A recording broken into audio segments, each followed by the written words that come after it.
1, 2, 3 start. Hallelujah, praise the lord. దేవునికి స్తోత్రం. బాగున్నారా? మరొకసారి ప్రభు ఇచ్చిన ఈ అవకాశం బట్టి ప్రభుకి వందనాలు చెల్లిస్తున్నాం. మరి మీ అందరూ బాగున్నారండి? క్షేమంగా ఉన్నారా? మరి ఎవరు కార్యక్రమం అనేక ఆటంకాలు ఉన్నప్పటికీ దేవుడు మరి నాకు, నా భార్యకు ప్రతిరోజు ఎలాగా మంచిగా దేవుని వాక్యం తీసుకొస్తానికి ప్రభు సహాయం చేస్తున్నాడు. ఈరోజు దేవుడు వెతికేది ఏం తెలుసా అండి? నమ్మకస్తులు. నమ్మకస్తులు దేవునికి దేవునికే దొరుకుతలేదు. అలాంటి సేవకులు ఎక్కడ దొరుకుతారు?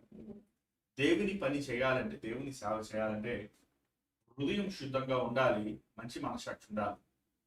కపటముతో, ద్వేషముతో, ప్రీతితో దేవుని సేవకుల దగ్గర ఉండాలి అని ఆశించిన వారు పరిచర్యకి ఆటంకి ఉంటారు. యోధ ఇస్కరియోతు గొప్ప ఉదాహరణ. ఎలా ప్రభువు కోసం తను జీవిస్తానని చెప్పి తన సమయాన్ని వేస్ట్ చేసుకున్నాడు, తన బ్రతుకును నాశనం చేసుకున్నాడు. మరి పరిచర్యలు చాలా మంది అంటుంటారు, మీరు డబ్బులు ఇచ్చి, జీతాలు ఇచ్చి దేవుని సేవ చేయించేసుకోవచ్చు కదా. దేవుని సేవ చేస్తానికి జీతం కాదండి, హృదయ శుద్ధి, మంచి మనసాక్షి, దైవ భయం. రోజు అలాంటి వారు దొరుకుతాం అరువైపోయారు. మరి మా నాన్నగారు ఇప్పుడు ఉంటుంటారు, దేవుని పని చాలా జాగ్రత్తగా చేయాలి, దేవుని పని అజాగ్రత్తగా మనం చేయకూడదు, దేవుని పని అది అపచిప్పబడిన వారే చేయాలి, మౌనమండి, పాటలు పాడుతూ మౌనమండి, ప్రార్థన చేస్తా ఉన్నామండి, సంఘం నడిపిస్తా ఉన్నామండి. ఈరోజు ఉద్యోగాలు చేసుకుంటూ, వ్యాపారాలు చేసుకుంటూ, ఏదో వారు కానుకిచ్చారని, లేకపోతే ఏదో వారు మందిరం కట్టించారని వారికి ప్రాముఖ్యత ఇస్తుంటారు.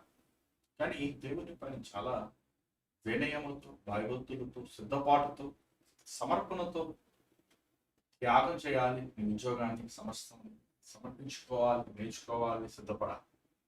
సో నేను చాలాసార్లు గమనించాను ఏంటంటే, అయ్యో వాళ్ళు నేర్చుకుంటారు, నేను ఒక అవకాశం ఇచ్చినప్పుడు పాటలు పాడుతూ ఉన్నామండి, వాక్య పరిచయం ఉన్నామండి, లేకపోతే చిన్న మందిరంలో పని చేస్తూ కూడా ఉన్నామండి. శుద్ధమైన వారు, శుద్ధి లేని వారు దేవుని మందిరంలో పని చేస్తూ ఉన్నామండి, పాటలు పాడుతూ ఉన్నామండి, వారు దేవుని నామాన్ని సిగ్గే కానీ ఘనతారు.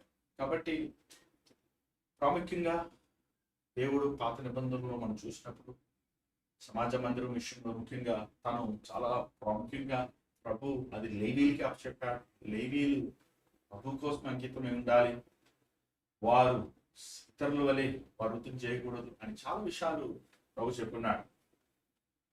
ఎందుకంటే దేవుని సన్నిధిలో ఉంటున్నప్పుడు, దేవుని పని చేస్తున్నప్పుడు ఆ భయభక్తులు అనేది, గౌరవం అనేది కలిగి ఉండాలి, ఆ విలువని కలిగి ఉండాలని ఇది తెలుసుకోవాలి. ఈరోజు చాలా మంది ఎవరు దేవుని సేవకులు కాదు అనే గ్రహింపు లేకుండా అన్ని వృత్తులు చేసుకుంటుంటారు. డాక్టర్ ఉద్యోగం చేసుకుంటూ, హాస్పిటల్ నడిపించుకుంటూ, పాస్టర్గా ఉంటున్నారు, రియల్ ఎస్టేట్ బిజినెస్ చేసుకుంటూ పాస్టర్గా ఉంటున్నారు. పాస్టర్ అంటే ఎవరు? గొర్రెలు కాయవాడు. అది ఒకరోజు ఒక రాత్రి, లేకపోతే 10 రోజులు, లేకపోతే 20 రోజులు జరిగేది కాదు. రాత్రులు పగలు గొర్రెల క్షేమం కోసం విజ్ఞాపన చేయవాడు, మనుషుల పాపముల కోసం దేవుని సన్నిధిలో కన్నీరు కాచేవాడు, సంఘముని కన్నీటితో కట్టువాడు. ఈరోజు ఎంతోమంది సేవలు అవ్వనివ్వండి, మందిరం అవ్వండి, వ్యాపార సరళికి తీసుకువెళ్ళున్నారు. ఖచ్చితంగా దేవుడు అలాంటి వారిని తీర్చి దినం అనేది రాబోతుంది. దేవుని కోసం నమ్మకంగా ఉన్నవారు ఖచ్చితంగా నమ్మకస్తులు ఉన్నారండి. నమ్మకస్తులు అంటే నమ్మకంగా ప్రభు భయపడేవారు ఉన్నారు. కానీ బోలైన వారు, దొంగలు, మోసగాళ్ళు, దేవుడు అలాంటి వారిని వేరు చేస్తారు. మరి ఈ కార్యక్రమం నుంచి ఎవరు కార్యక్రమం రోజు నేను, నా భార్య మీకు లైవ్ ప్రసారిస్తానికి, దేవుని వాక్యం ప్రకటిస్తానికి ప్రభు సహాయం చేస్తున్నాడు. వాక్యం ప్రకటిస్తాము చాలా ప్రయాస కూడిన పని. చాలా మంది అనుకుంటారు, మీ ముందు నోటికొచ్చింది వాగేసి వాక్యం గురించి చెప్పమంటే వాటి గురించి చెప్పుకుంటుంటారు, లేకపోతే న్యూస్ పేపర్లోనే చెప్తుంటారు, లేకపోతే ఏమండి వారికి తెలిసిన మెట్ట సిద్ధాంతం చెప్తుంటారు.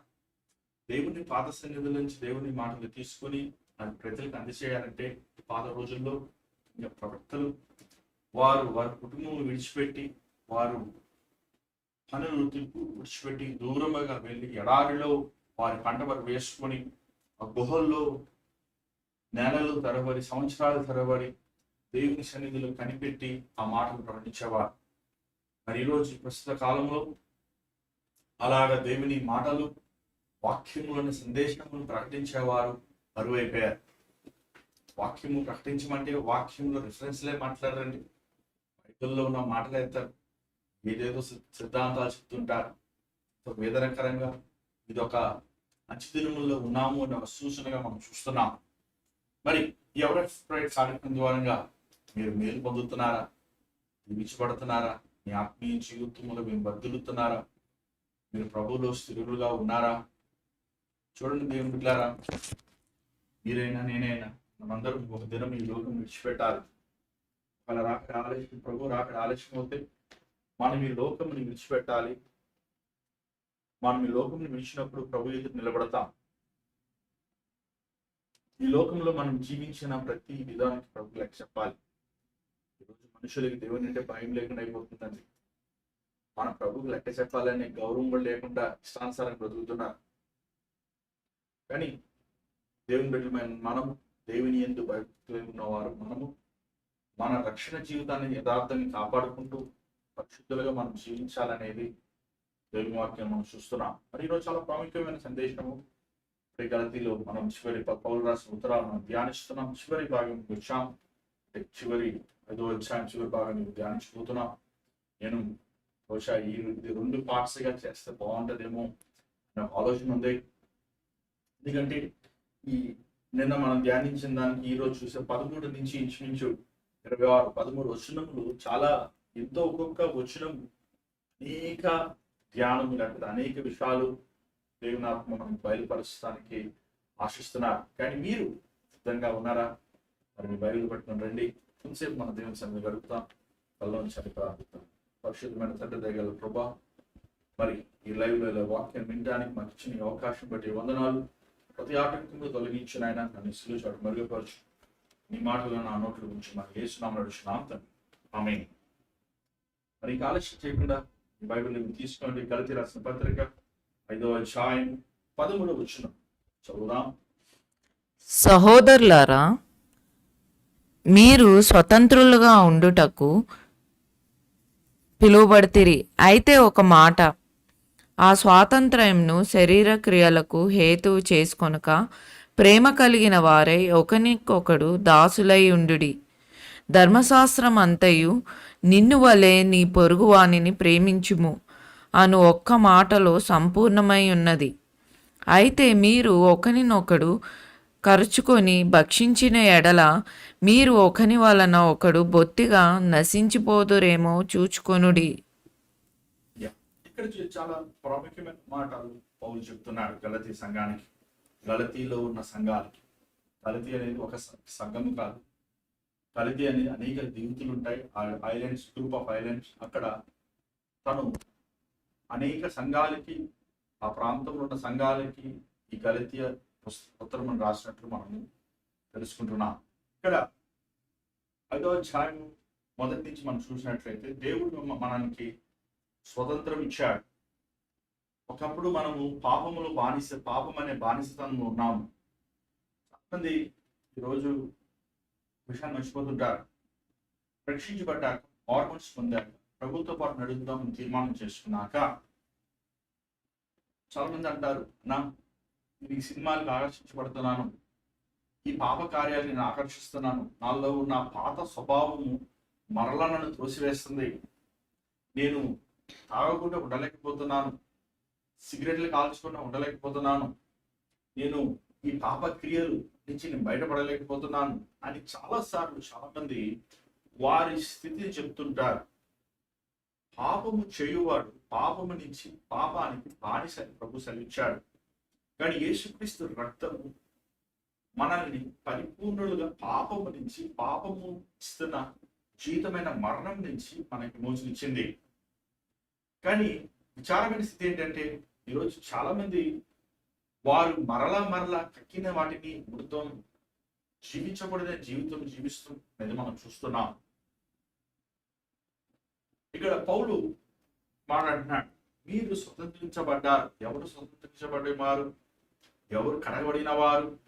ఎవరు పాపం నుంచి విమోచించబడిన వారు, ఎవరైతే యేసుక్రీస్తుని తన సొంత రక్షకుడిగా అంగీకరించి వారి పాపముల నుంచి విమోచించబడి వారికి నూతన హృదయం కలిగి, నేను యేసుని నా హృదయంలో ఉన్నాడు, నా పాపములు క్షమించాడు, పాత వ్యక్తి నేను మరణించి నూతన వ్యక్తిగా తిరిగిలేచాను అని అందరి ఎదుట బాప్తిసం ద్వారా వారు సాక్షి తెలియపరిచినప్పుడు ఆ వ్యక్తి నూతన వ్యక్తిగా మారాడు అనేది మనం చెప్తున్నాం.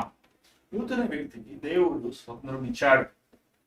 ఆ స్వతంత్రము నీకు మంచి చేస్తానికి స్వతంత్రం ఇచ్చాడు, చెడు చేస్తానికి స్వతంత్రం ఇచ్చాడు, ప్రేమిస్తానికి స్వతంత్రం ఇచ్చాడు, ద్వేషిస్తానికి స్వతంత్రం ఇచ్చాడు, ఆత్మ సంబంధమైన ఫలములు ఫలిస్తానికి స్వతంత్రం ఇచ్చాడు, శరీరానుసారంగా మరలా జీవిస్తానికి నీకు దేవుడు స్వతంత్రం ఇచ్చాడు. మొదటిసారి ఇచ్చిన స్వతంత్రాన్ని అపవాదిని అందజేశారు. కానీ యేసుక్రీస్తు ప్రాశ్చిత బలి ద్వారంగా, మరణ పునరుద్ధానం ద్వారంగా మరలా మనం పోగొట్టుకున్న ఆ స్వేచ్ఛను మనకు అనుగ్రహించాడు. కూడా అంటున్నాడు, మీకు ఇవ్వబడిన స్వేచ్ఛ మీరు మరలా శరీరానుసారంగా మీరు ఉండద్దు. శరీరానుసారమైన మనస్సు ఇతరుని ద్వేషిస్తుంది. శరీరానుసారమైన మనస్సు ఇతరుని గర్వముగా మాట్లాడుతుంది. శరీరానుసారమైన మనస్సు తనలో తనే మంచివాడు, నీ తప్ప గొప్పవాడు లేడు అన్న హంభావంతో ఉంటాడు. శరీరానుసారమైన మనసు తన గురించే ఆలోచించుకుంటాడు. శరీరానుసారమైన వారు ఆత్మ సంబంధమైన ప్రభు పరిశుద్ధాత్మను కలిగి ఉండలేరు. శరీరముతో నింపబడిన వాడు ఆత్మతో ఆరాధించలేము దేవుని. ఆత్మానుసారమైన మనం, మన ఆత్మ నిరంతరమైనది. ఈ లోకములో ఈ మన్ను అనేది మట్టికి వెళ్ళను, ఆత్మ అనేది దేవుని ఎదుగు వెళ్ళను. మనం నిరంతరము జీవిస్తానికి చేయబడ్డాము. ఇక పౌలు అంటున్నాడు, నీకు ఇవ్వబడిన స్వతంత్రం మీరు అక్కడ ఏమంటాడంటే ఒకరిని ఒకరు తగ్గించుకోండి అంటున్నాడు. తగ్గించుకోండి. తగ్గింపు క్రీస్తేసు స్వభావం. అది క్రీస్తేసు మనసు డంబముగా మాట్లాడదు, అతిశయముగా మాట్లాడదు, ఏమని ఇతరులని హేళన చేయదు. నేనేదో పెద్ద గొప్పవాడిని, మీరేదో తక్కువవాడిని చులకనగా ఎంచదు. క్రీస్తు మనస్సు మనము ప్రేమతో నువ్వు ప్రేమించాలంటే ఒక వ్యక్తికి నువ్వు పరిచర్య చేయాలంటే మొదటగా నీలో ఉండాల్సినది తగ్గింపు. నువ్వు తగ్గించుకుంటేనే కదా నీ భర్తను, లేకపోతే నీ భార్యను, నీ చుట్టూ ఉన్న రక్త సంబంధులను, నీ స్నేహితులు, నీ బంధువులని క్రీస్తు కోసం సంపాదించవచ్చు. క్రీస్తు కోసం వారిని నువ్వు నడిపించవచ్చు. ఈరోజు చాలా మంది తగ్గింపు అనే మనస్తత్వం లేదండి. ఈ తగ్గింపు అనేది ఇది మనుషుల మనస్తత్వం కాదు, యేసు ప్రభు మనస్తత్వం. దీని గురించి మనం అర్థం చేసుకోవాలంటే ఫిలిప్పీయులకు రాసిన పత్రిక 2వ అధ్యాయం మీరు చదవచ్చు. అధ్యాయమంతా రోజు మీకు సమయం ఉన్నప్పుడు అక్కడ క్రీస్తు యేసు మనస్సు దీన మనస్సు అని ఉంటుంది. ప్రభు తను దేవుని కుడిపార్శ్వన కూర్చున్నప్పటికీ, దేవుని కుమారుడైనప్పటికీ ఆయన నశించి వారు వెతికి రక్షిస్తున్న నిమిత్తము ఆయన శిలువలో పెట్టబడి మన కోసం ఒక పెద్దవాడుగా ఈ లోకంలో జీవించి ఆయన సమానమైన జీవితం ద్వారంగా దిక్కులేని మనకి దిక్కై కలిగి ఉన్నాడు. అంత మాత్రం కాదు, చాలా మంది ఈరోజు ధర్మశాస్త్రము లేకపోతే సిద్ధాంతములు లేకపోతే మతము లేకపోతే క్రైస్తవత్వములో ఉన్న ఆచారం గురించి ఎక్కువ మాట్లాడుతుంటారు. కానీ బైబిల్ మనం గమనించినట్లయితే బైబిల్ సారం ఏంటంటే ప్రేమ. అక్కడికి ముత్తయ్య గారు అన్నారు, బైబిల్ని మనం పిలిస్తే దాంట్లో నుంచి వచ్చే మాట ఏంటంటే ప్రేమ. మొదటగా దేవుణ్ణి ప్రేమించు, నీ పూర్వమైన ఉద్యమంతో, నీ పూర్వమైన ఆత్మతో, నీ పూర్వమైన శక్తితో నీ దేవుణ్ణి ప్రేమించు. రెండోది నీ పొరుగువాన్ని ప్రేమించు. ద్వితీయోపదేశకాండం 7వ అధ్యాయం చూసినట్లయితే నీ దేవుడు యెహోవాను ప్రేమించు అని ఉంది. నీ పూర్ణమైన హృదయంతో, నీ పూర్ణమైన శక్తితో ప్రేమించు అని ఉంది. నీ పొరుగు వాడిని ప్రేమించు అని మోషే ధర్మశాస్త్రం ఇక్కడ రాయబడలేదు. కానీ యేసుక్రీస్తు ఆ మత బోధకులు వచ్చి 10 ఆజ్ఞల్లో శ్రేష్టమైన ఆజ్ఞ ఏంటి అడిగినప్పుడు ప్రభు అన్న మాటలు ఏంటంటే నీ దేవుడైన యెహోవాను నీ పూర్ణమైన హృదయంతో, నీ పూర్ణమైన ఆత్మతో, నీ పూర్ణమైన శక్తితో ప్రేమించు. నీ పొరుగువాడిని కూడా నువ్వు ప్రేమించు.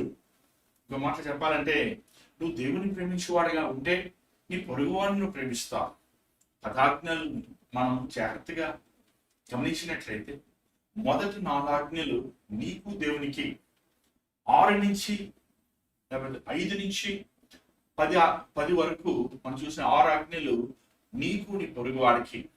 నీ పొరుగువాడిని ప్రేమించినప్పుడు నీ పొరుగువాడి వస్తువును ఆశించవు, నీ పొరుగువాడు భార్యతో నువ్వు వ్యభిచరించవు, నీ పొరుగువాడిని నువ్వు నరహత్య చేయవు, నీ పొరుగువాడితో నువ్వు అబద్ధమాడవు, నువ్వు అన్యాయం చేయవు. దేవుని బిడ్డలారా, ప్రేమ క్రైస్తత్వముకి నాది రాయి.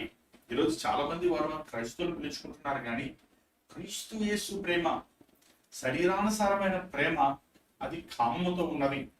అది ఈరోజు మనం ఎక్కడ చూసినా సినిమాలలో, వాల్ పోస్టర్లు, సెల్ ఫోన్లలో మనం చూస్తున్నాం. ఆ ప్రేమ కొంతకాలమే, అది పువ్వు విశ్వసించినట్లు విశ్వసించి అది రాలిపోతుంటది. కానీ క్రీస్తు యేసు ప్రేమ అది శాశ్వతమైన ప్రేమ, అది లాభము చూడని ప్రేమ, అది అగాపే ప్రేమ, స్వార్థము లేని ప్రేమ. దేవుడు మనల్ని ఈరోజు ఎలాగ నువ్వు అగాపే ప్రేమతో నువ్వు ప్రేమించబడ్డావు, నా అగాపే ప్రేమతో ద్వారా, నా రక్తము ద్వారా నువ్వు విమోచించబడ్డావు, అలాగనే అగాపే ప్రేమతో నీ పొరుగువాడిని నువ్వు ప్రేమించు అని ప్రభు చెప్తున్నాడు. అదే మాటలు పౌలు చక్కగా ఏమండి, కొన్నిసార్లు చిన్నపిల్లలకి వాళ్ళు అప్పుడప్పుడు నడుస్తుంటున్నప్పుడు, ఇంకా 6 సంవత్సరం 2 సంవత్సరాలు తల్లి ఏం చేస్తుందంటే, కొన్నిసార్లు ఆ పప్పన్నంలో కానీ లేకపోతే ఆ రసమన్నంలో కానీ ఆ మాంసం మొక్కలు తినలేరని ఆ మిక్సీలో కొట్టి వాళ్ళకి స్పూన్లో పట్టిస్తుంటది. అలాగే పౌలు కూడా గలతీలో ఉన్న సంఘానికి కొంచెం గంభీరమైన మాటలు చెప్తే అర్థం కాదేమో అని చెప్పి సులువుగా చెప్తున్నాడు. ఏంటంటే, మీరు తగ్గించుకోండి అయ్యా, మీరు ఒకరినొకరి ఉపచారం చేయండి అయ్యా, మీరు ఒకరినొకరిని ప్రేమించండి అయ్యా. మీరు ఇలా ప్రేమించినప్పుడు మీరు ఆత్మ సంబంధమైన వారుగా ఉంటారు. పరిశుద్ధ ఆత్ముడు ఎక్కడుంటాడు అక్కడ ప్రేమ, క్రీస్తు ప్రేమ అనేది అక్కడ ఉన్నవారి మధ్య ఉంటది. పరిశుద్ధాత్ముడు హృదయములు, వారి మనస్సులు, వారు దృష్టిని ఏకపరచువాడుగా ఉన్నాడు. అంతవరకు శిష్యులు, నేను ప్రభు పక్కన కూర్చుంటాను, నేను ప్రభుకి నేను ప్రాముఖ్యమైన వాడిని అని కొట్లాట పెట్టుకున్న వారు పరిశుద్ధాత్మతో నింపబడినప్పుడు వారు ఏకముగా కూడి 1 గంటముతో వారు ప్రార్థన చేశారు అనే సంగతిని మనం గమనించాలి.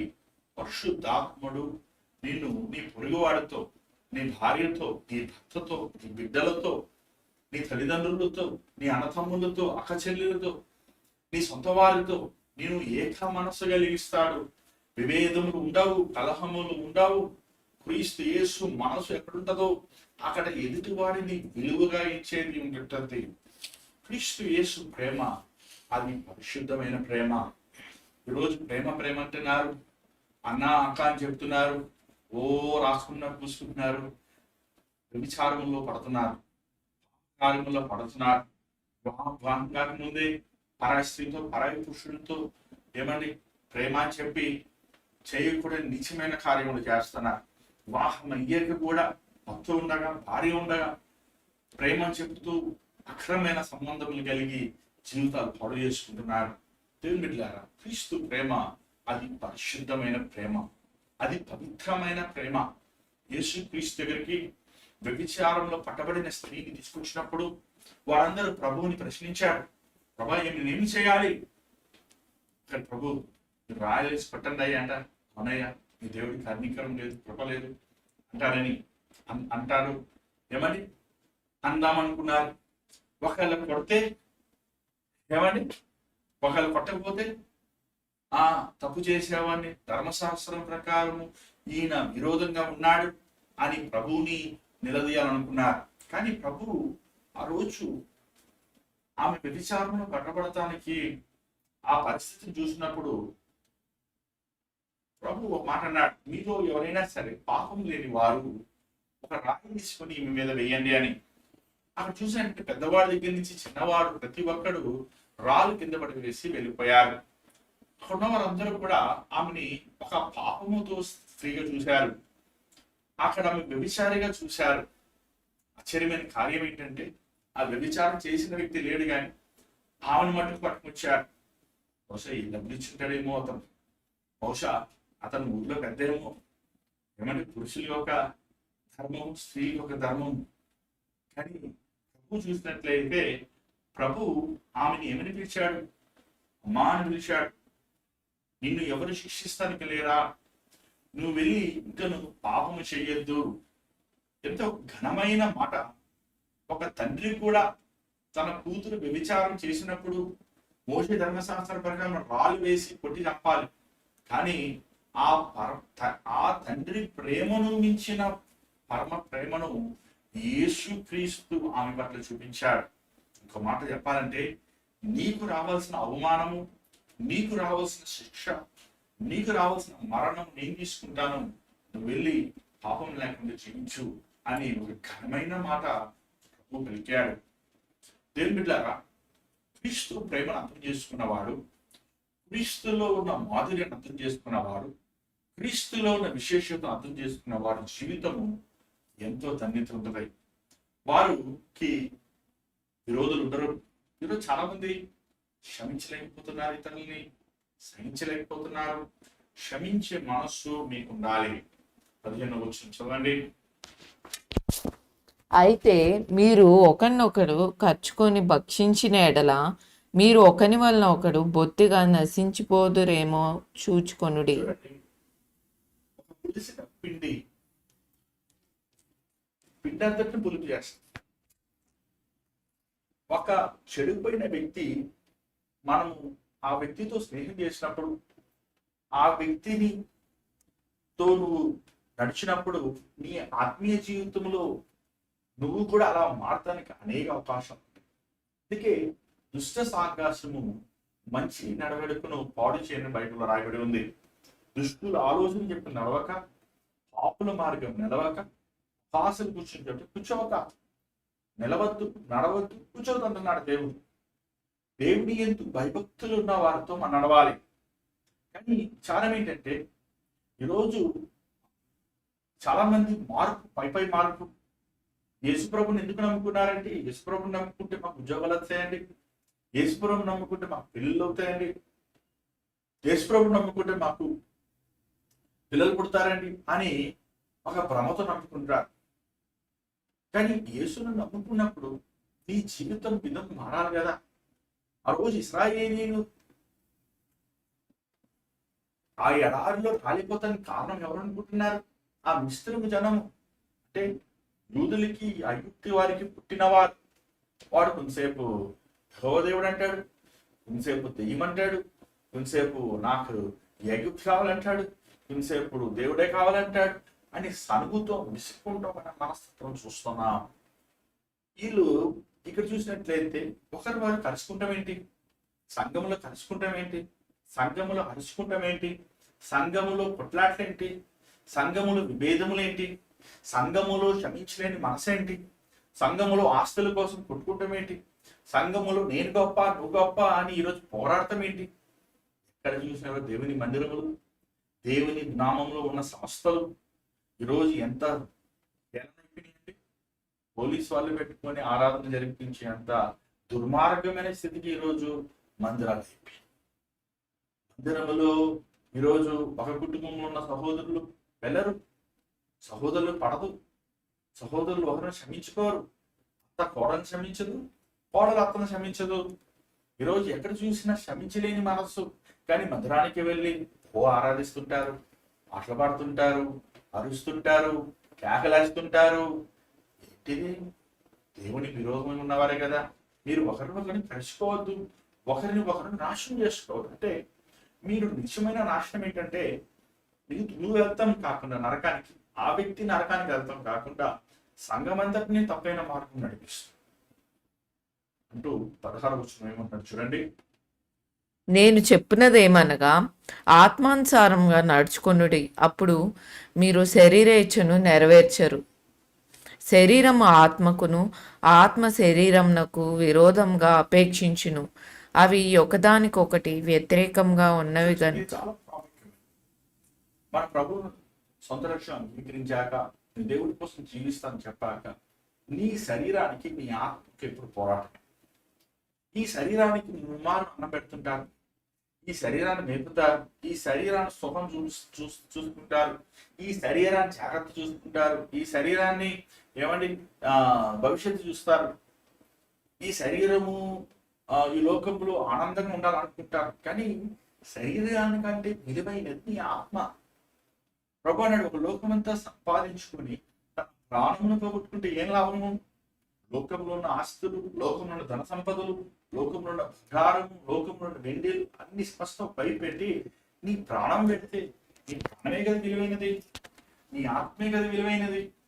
దేవుడిలారా, నీ ఆత్మకు నిరంతరమైన జీవితం ఉంది. అది మన్ని అనేది మట్టికి వెళ్ళిపోతుంది. ఈ ఈ ఈ టెంపరీ బాడీ, ఈ మన్ని అనేది దీని గురించి ఆలోచించుకుంటుంటారు చాలా మంది. ఈ శరీరాన్ని సుఖపెట్టుకోవడం కోసం పొద్దున్న నుంచి సాయంత్రాలకు ఉద్యోగాలు చేసుకుంటారు, ముమ్మారు తింటారు. ముమ్మారండి ఎప్పుడు పడితే తింటుంటారు, ఎప్పుడు పడితే దానికి పాప కార్యాలు కలిసి సాధించుకుంటారు. అని ఆత్మను నిర్లక్ష్యం. ఆత్మకు ఆహారము దేవుని వాక్యము, ఆత్మకు శాంతి ప్రభు సన్నిధిలో ప్రార్థన. ఆత్మ సంతోషంగా ఉండాలంటే ప్రభు కోసం యథార్థంగా జీవించినప్పుడే కదా. ఆత్మానుసారమైన వారు శరీరానికి విరోధులు. చాలా మంది అంటుంటారు, అన్నా నేను ఈ శోధనని జయించలేకపోతున్నాను, ఈ పాప వ్యసనాన్ని జయించలేకపోతున్నాను, ఈ పనికి మనసు నుంచి బయటకు రాకపోతున్నాను, నేను ఈ మార్గంలో ఉన్నాను, నాకు ఏం చేయాలో అర్థం కావట్లేదు అని చాలాసార్లు చాలా మంది చెప్తాము. నేను విన్నాను. కారణం ఏంటంటే వారు దేవుని యందు భయభక్తులు లేని వారిగా ఉన్నట్టు మనం చూస్తున్నాం. ఒక ఆత్మకు కావలసిన ఆహారము, ఒక ఆత్మకు కావలసిన మన్నాను, దేవుని వాక్యమును వారు పోషించే వారిగా ఉంటుంది. దేవుని మందిరంలో 3 గంటలు కూర్చోాలంటే ఓ అవస్థలు పడుతారు. అదే 3 గంటల సేపు డాక్టర్ ముందు కూర్చోాలంటే కూర్చుంటారు, రైల్వే స్టేషన్లో కూర్చోాలంటే కూర్చుంటారు, ఎయిర్పోర్ట్లో కూర్చోాలంటే కూర్చుంటారు, సినిమా హాల్లో కూర్చుంటారు. దేవుని మందిరంలో మోకరించి ప్రార్థన చేయాలంటే చాలా మంది ప్రార్థన రాదు. ఏమండి దేవుని మందిరం రండి అంటే వర్షం వస్తుంది, రామంటారు. అదే ఆఫీస్కి వెళ్ళాలనుకోండి, తుఫాను వచ్చినా వెళ్తారు. దేవుని బిడ్డలారా, శరీరానుసారమైన వారు ఆత్మానుసారమైన దేవుడిని సంతోషపెట్టలేరు. అందుకే నీ శరీరము సిలువేయబడాలి, శరీరము నలగొట్టబడాలి. అందుకే ప్రభు అన్నాడు, ఎవడైనా నన్ను వెంబడించుకొని అలా తన్ను తాను ఉపేక్షించుకొని సిలువెత్తుకొని నన్ను వెంబడించాలి. అంత మాత్రం కాదు. 18వ చదవండి. మీరు ఆత్మచేత నడిపింపబడిన ఎడల ధర్మశాస్త్రమునకు లోనైన వారు కారు. మీరు చూసినట్లయితే మీరు ఆత్మానుసారంగా నడిపించబడుతున్నారా? పరిశుద్ధాత్మ ద్వారా నడిపించబడేవాడు ధర్మశాస్త్రం కింద లేడు. ఏమైనా బైబిల్ రాయబడి నువ్వు అభిషేకం పొందినప్పుడు అభిషేకం నిన్ను బోధిస్తుంది. పరిశుద్ధాత్మడు నువ్వు ఏ మార్గంలో నడవాలో నీకు బయలుపరుస్తాడు. నిన్ను ఆదరించేవాడుగా ఉన్నాడు, నిన్ను నడిపించేవాడిగా ఉన్నాడు, నీకు సహాయం చేయవాడుగా ఉన్నాడు. ధర్మశాస్త్రము నియమములతో ఉన్నదే, ఆజ్ఞలతో ఉన్నదే, కట్టడలతో ఉన్నది. అది ఏ మానవుడు కూడా అది నెరవేర్చలేని కష్టమైన ఆజ్ఞలు. అందుకే యేసుక్రీస్తే మోషే ధర్మశాస్త్రమును మన కోసం నెరవేర్చి ఈరోజు ఆయన కృప ద్వారంగా మనల్ని విమోచించున్నాడు. మాత్రమే కాదు, యేసుక్రీస్తు నామములో బాప్తిస్మం తీసుకున్న ప్రతి ఒక్కరూ పరిశుద్ధాత్మతో నింపబడి పరిశుద్ధాత్మతో సర్వసత్యము నడిపించాలి. పరిశుద్ధాత్మను ఎక్కడ నడిపిస్తాడు? అమెరికాకి నడిపిస్తాడా? ఆఫ్రికాకి నడిపిస్తాడా? లేకపోతే అట్లాంటాకి నడిపిస్తాడా? ఎక్కడ నడిపిస్తాడండి? పరలోకాన్ని నడిపిస్తాడు. శరీరానుసారమైన వారు ఆత్మానుసారమైన వారుగా ఏమని ఉండలేరు. ఆత్మానుసారమైన వారు శరీరానుసారంగా ఉండలేరు. ఎందుకంటే శరీరము ఆత్మ రెండు విరోధమైనవి. రోజు నువ్వు దేవుని ఆజ్ఞల ప్రకారం, దేవుని కట్టడల ప్రకారం నీ దేహముని పరిశుద్ధాత్మ నిలయముగా ఉందా? శరీరము, తిండిపోతుతనము, నిద్రపోతుతనము, కామము, లోభము, ధనాపేక్ష, డమ్మము, అతిశయముతో ఉన్న స్థలములో పరిశుద్ధాత్మడు ఉండడు. ఈరోజు మనం గమనించుకో, మనం పరీక్షించుకోవాలి. కొన్ని రెండు వాక్యం చూసుకుని మనం ఊహించుకుందాం. రోమిలకు రాసిన పత్రిక 8వ అధ్యాయం 8వ వచనం. పత్రిక 8వ అధ్యాయం 8వ వచనం. కాగా శరీర స్వభావం గలవారు దేవుని సంతోషపరచనేరరు. శరీర స్వభావం కలిగిన వారు దేవుని సంతోషపెట్టలేడు. అంత మాత్రమే కాదు, రోమిలకు రాసిన పత్రిక 8వ అధ్యాయం 6వ వచనం చదువుదాం. ఆత్మానుసారమైన మనసు జీవమును సమాధానమునై ఉన్నది. ఆత్మానుసారమైనది జీవము, మరణం, సమాధానం. శరీరానుసారమైన మనస్సు మరణం, ఆత్మానుసారమైన మనస్సు జీవము, సమాధానం ఇచ్చేది. ఈరోజు చాలా క్రైస్తవులు క్రీస్తు యేసు ఇచ్చే సమాధానాన్ని ఎందుకు పొందుకోలేకపోతున్నారు? ఎందుకంటే వారు శరీరం చావలేదు. శరీరం చచ్చినప్పుడు నీ ఆత్మ బలపడినప్పుడు దేవుని కోసం జీవిస్తావు. కానీ నీ మనస్సు శరీరంతో నింపబడి ఉంటే రెండో మరణం అని ఉంది బైబిల్లో. రెండో మరణం అంటే నీ ఆరు పురుగు చావదు. అది భయంకరమైన స్థలం. ఈ రోజు నీ దేహాన్ని నువ్వు ఎక్కువగా ప్రేమించి దేవునికి ఇవ్వాల్సిన ప్రాముఖ్యతను ఇవ్వకపోతే, ఏ దేహమైతే నువ్వు సుఖపెడుతున్నావో ఆ దేహమే నిన్ను నరకాన్ని తీసుకువెళ్తుంది. ఆ దేహము అపవాది నిన్ను ఇబ్బందులు పెడతాడు అనే సంగతి మనం గ్రహించాలి. ప్రకటన స్పష్టంగా రాయబడి ఉంది. ఈ దేహముతో చేసిన ప్రతి క్రియను మనం దేవునికి లెక్క చెప్పాలి. అని మన మాటలేమి, మన ఆలోచనలేమి, మన క్రియలేమి, మన మాటలేమి, సమస్తము ప్రభువుకు మనం లెక్క చెప్పాలి. రేపు దేవుని చిత్తం ఉంటే 19 నుంచి 26 వరకు చదువుదాం. ఒక్కొక్క ఆత్మ ఫలములు ఏంటి, శరీరానుసారమైన ఫలాలు ఏంటి అని రెండు మనం డిఫరెన్షియేట్ చేద్దాం. దయచేసి రేపు ఖచ్చితంగా మీరు కూడా జాయిన్ అవ్వండి. ఎవరు కార్యక్రమం మీకు పాల్గొందని తల ఉంచండి, ప్రార్థన చేద్దాం. పరిశుద్ధమైన తండ్రి, దయగల ప్రభా, సాయంకాలం నేను నీ సన్నిధిలో ఇలా ప్రార్థిస్తానికి, వాక్యం ధ్యానిస్తానికి ఇచ్చిన అవకాశం బట్టి ఎన్నో వందనాలు. ఆత్మానుసారమైన మమ్మల్ని చేయనైనా శరీరానుసారమైన సమస్తం మేము సులువు వేయబడతానికి సహాయం చేయి దేవా. నిన్ను సంతోష పెట్టాలంటే మేము ఆత్మానుసారమైన వారే ఉండాలి అనేది నువ్వు మాకు సెలవిచ్చున్నావు.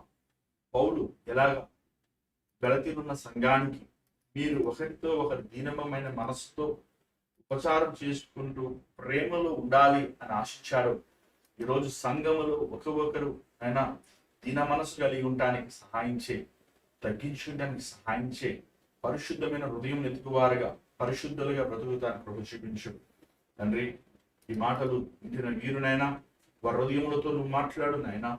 వారైనా శరీరానుసారమైన క్రియల నుంచి విడుదల దయచేసి దేవానైనా ఆత్మానుసారమైన వారిగా ఈ బిడ్డలు మేము ఉండడానికి సహాయం చేయి.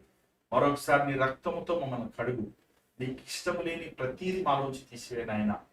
ఎవరికి నీ కృపను మాకు ఇచ్చినందుకు వందనములు. అందున్న సమయం దీవించమని యేసు నామమున అడుగుచున్నాం తండ్రి, ఆమేన్. మరి ఈరోజు దేవుడు మీతో మాట్లాడంటే మాకు తెలియపరచండి.